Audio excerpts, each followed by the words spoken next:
Interesante nota sobre el recuento final de votos, lo último en resultados electorales en materia de elecciones municipales, de elecciones de los gobiernos departamentales acá en Uruguay. Y respecto a los 19 departamentos, tenés un informe muy completo en libertas.uy con los últimos datos. La coalición republicana Montevideo dio un 40,7% como un dato prácticamente definitivo. Queda recuento de votos de los observados. Llegará a un 41, calculo yo. El Frente Amplio quedó en un 49,3%, es decir, está más cerca del 49 que del 50. La coalición republicana está más cerca del 41. Hay un 9,3%, un 9,3% de votos en blanco y anulados, y un 4% de asamblea popular o algo por el estilo, si no recuerdo mal, que creo que es la comunión política de dos fuerzas que son la izquierda de la izquierda, que son más radicales, muchísimo más radicales, prosoviéticos, pro modelo Cuba, directamente el modelo cubano, que son Unidad Popular y el Partido de los Trabajadores, o algo así, el Partido Comunista Trotskista. Es decir, hay esa terrible unidad. Precisamente ahí hay un 4%, ¿no? En Montevideo. Es decir, va creciendo también un sector de radicales, marxistas-leninistas o marxistas-estalinistas, que hay que tomar en cuenta, que hay que ir observando, porque es un 4% que votó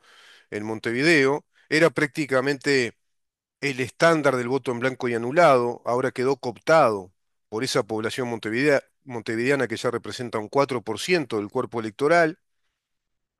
un 49,3% para el Frente Amplio, que vuelve a ganar las elecciones y va rumbo a los 40 años consecutivos de gobierno. Impresionante, ¿no? Es una situación de estatus político, de consolidación, de carencia total de cambio, no hay movilidad. Es muy malo eso en democracia, no hay movilidad política, no hay recambio político, siempre la misma fuerza la que gobierna nada más y nada menos que la ciudad capital de la República Oriental del Uruguay, un bastión político consolidado del Frente Amplio, y desde ahí desarrollan, bueno, un universo de estrategias políticas, van introduciendo militantes en esa administración, en esa compleja red burocrática administrativa de la Intendencia Municipal de Montevideo, van tercerizando servicios, haciendo contrataciones directas, solicitaciones abreviadas con las mismas empresas, que son las que están prebendadas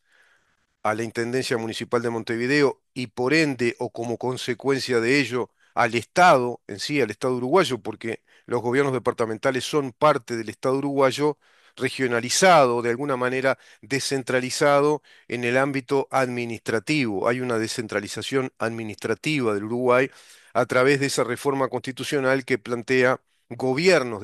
departamentales que tienen inclusive la capacidad de dictar decretos con fuerza de ley en su jurisdicción. Bueno, todo eso lo tenés en libertas.uy, un informe muy detallado, muy completo. ¿Sabés que en materia de elecciones hubo un episodio realmente significativo y digamos que alarmantemente significativo respecto a la decisión de una fiscal, Alciatone, si no recuerdo mal el apellido, que decidió formalizar una causa penal contra el intendente de Soriano, Guillermo Besossi? El connotado caso, el relevante caso público de Guillermo Besossi, que incluso por disposición de la fiscal, como medidas cautelares que dispone, que instruye al juez de homologación, bueno, se estableció entonces la prisión domiciliaria de Guillermo Besossi con una tobillera. Esa tobillera le fue quitada pocos días antes de las elecciones, pero digamos que en un periodo significativamente cercano a las elecciones municipales se le formaliza esta causa penal a Guillermo Besossi, se da cuenta de todo ello también al aparato político uruguayo y la prensa toma nota de todo esto. Evidentemente la relevancia pública ha sido importante. Besosi queda entonces formalizado por una causa penal vinculada a su gestión departamental, vinculada según la fiscal a actos con apariencia delictiva, tráfico de influencias, transferencia de dinero, pero hasta ahora nada ha sido probado. Se formalizó esa causa, quedó una fiscal subrogante, sí, siempre hacen lo mismo, formalizan causas, queman a una persona determinada, la escrachan públicamente, porque ante la opinión pública uruguaya es, entre comillas, la justicia penal. En verdad es esta, como yo les explico, fiscalicia penal. Son formalizaciones administrativas en una primera etapa que plantea el nuevo código del proceso penal promulgado en el año 2017, que establece como una primera etapa obligatoria, preceptiva, porque es eso, es una primera etapa del juicio penal, la etapa fiscal acusatoria adversial. En estricto rigor, digamos que en plena inobservancia de la Constitución de la República, como lo dispone la última sección de la misma, a partir del artículo 329 en adelante, de la observancia y el cumplimiento de las normas de la Constitución, hay plena inobservancia, no hay cumplimiento de lo que establecen las normas constitucionales en materia de proceso penal, en lo que hace a la estructura, al funcionamiento de la justicia penal y en lo que hace a la competencia de la justicia penal, que de acuerdo a la Constitución de la República, como así lo formula desde su artículo 12 al artículo 23, inclusive artículo 26, le corresponde al Poder Judicial.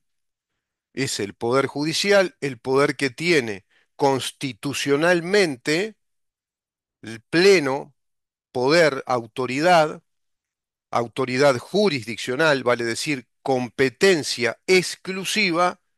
en lo que hace a la administración de la justicia. Y concretamente en lo que hace a la administración de la justicia penal, al efectivo cumplimiento de la justicia penal en aplicación de las leyes penales, le corresponde al Poder Judicial a través de los magistrados que lo integran, a través de los jueces que integran el Poder Judicial. Eso dispone la Constitución de la República, sumándole a los artículos 12 al 23, inclusive el 26, también la sección que la Constitución dedica al Poder Judicial. La Constitución tiene una sección dedicada al Poder Ejecutivo, otra al Poder Legislativo y otra al Poder Judicial. ¿Por qué? Bueno, es bastante evidente, ¿verdad? Porque la Constitución establece los poderes que tiene cada uno de los tres poderes, la autoridad que representa cada uno de esos poderes, las funciones que tiene cada uno de esos poderes, la estructura de cada uno de esos poderes, las facultades de cada uno de esos poderes, los integrantes de cada uno de esos poderes, y es decir, los órganos que integran también cada uno de esos poderes con su autoridad y sus limitaciones, e inclusive establece el régimen de contralor que tienen estos poderes entre sí. Esto que acabo de formular lo tiene la Constitución de la República, lo formula a texto expreso y en rigor de detalle,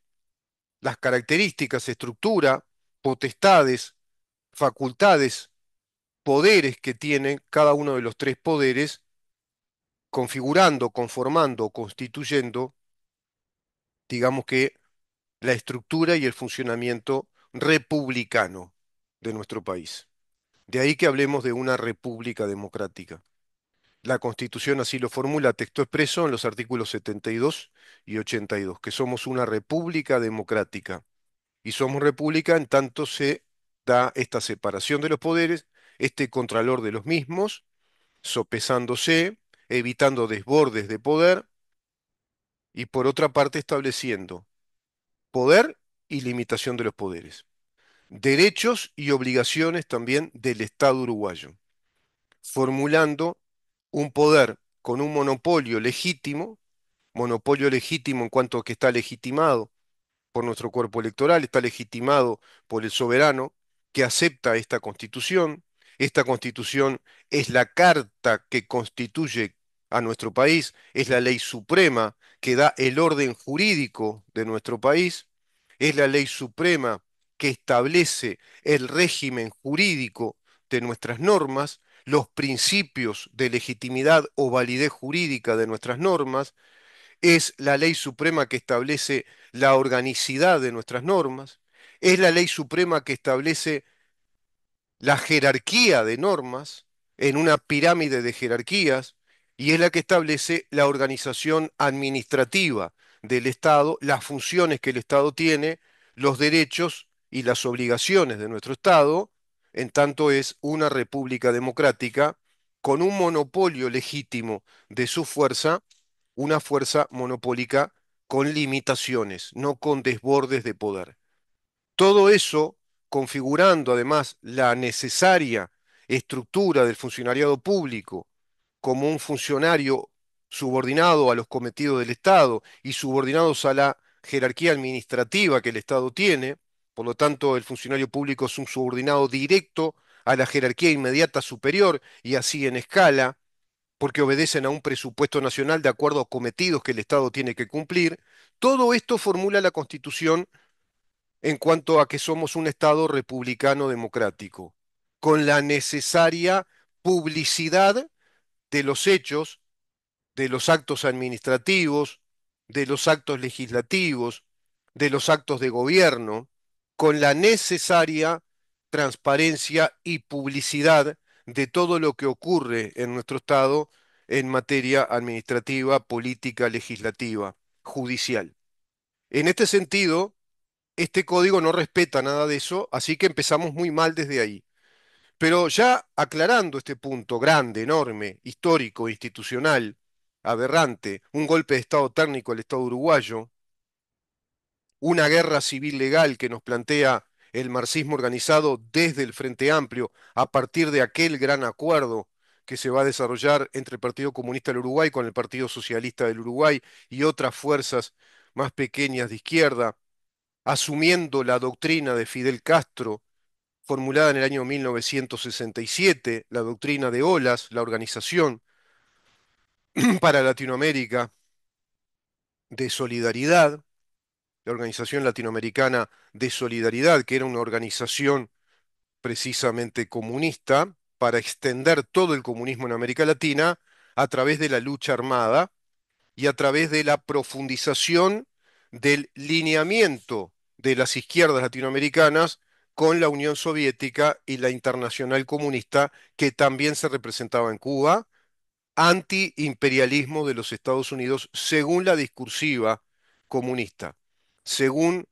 esa visión de la historia, esa percepción de la historia política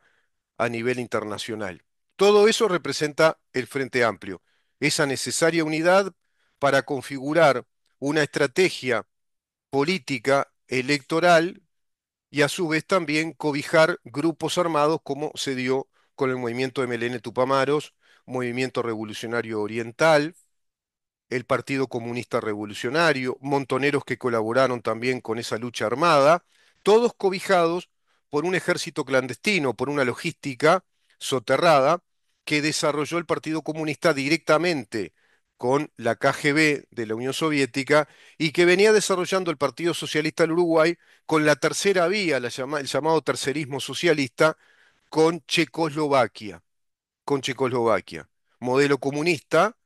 por supuesto que ha adherido el Pacto de Varsovia, que también planteaba un modelo comunista con una estrategia distinta, con una retórica distinta, que no surtió efectos más allá de la enorme, digamos, del enorme caudal de información y de estrategias necesarias a llevar a cabo a través del espía más importante que tuvo la STB checoslovaca en Uruguay, que era la Agencia de Inteligencia Comunista de Checoslovaquia, trabajando como una extensión de la KGB, pero con otras características para diseminar la idea de una tercera vía socialista antiimperialismo de los Estados Unidos, pero por la vía formal, democrática, más benigna, hasta que eso diluye una vez que Vivian Trías visita Cuba en calidad de diputado ya. Eso fue por allá por el año 1962, 63, y cuando, bueno, presencia uno de esos extensos discursos de Fidel Castro, extensísimos, que duraban 10 horas, 12 horas, como lo emuló Hugo Chávez Frías con aquellas cadenas que duraban 12, 13 horas, cadenas televisivas. Bueno, Fidel Castro lo mismo, se instalaba en uno de los ayuntamientos de La Habana, desde ahí se hacían filmar, le gustaban mucho las cámaras de televisión, era un hombre muy mediático, muy adicto a los medios, a un trago muy particular, a los habanos también, pero sobre todo muy adicto a lo mediático, a ser muy reconocido, y se daba a largas conferencias de muchas horas, y ahí queda Vivian Trías, profesor de filosofía e historia, profesor de liceo, un profesor agregado. ¿Qué quiere decir esto? Que por práctica, porque fue un estudiante avanzado en medicina que no terminó la carrera, se incorporó a las prácticas docentes como agregados por falta de docentes egresados del Instituto de Profesores Artigas. Te van dando entonces ahí una agregatura y una antigüedad como docente no egresado, pero quedas como docente de acuerdo a la práctica. Y se dedicó a escribir libros, a escribir tratados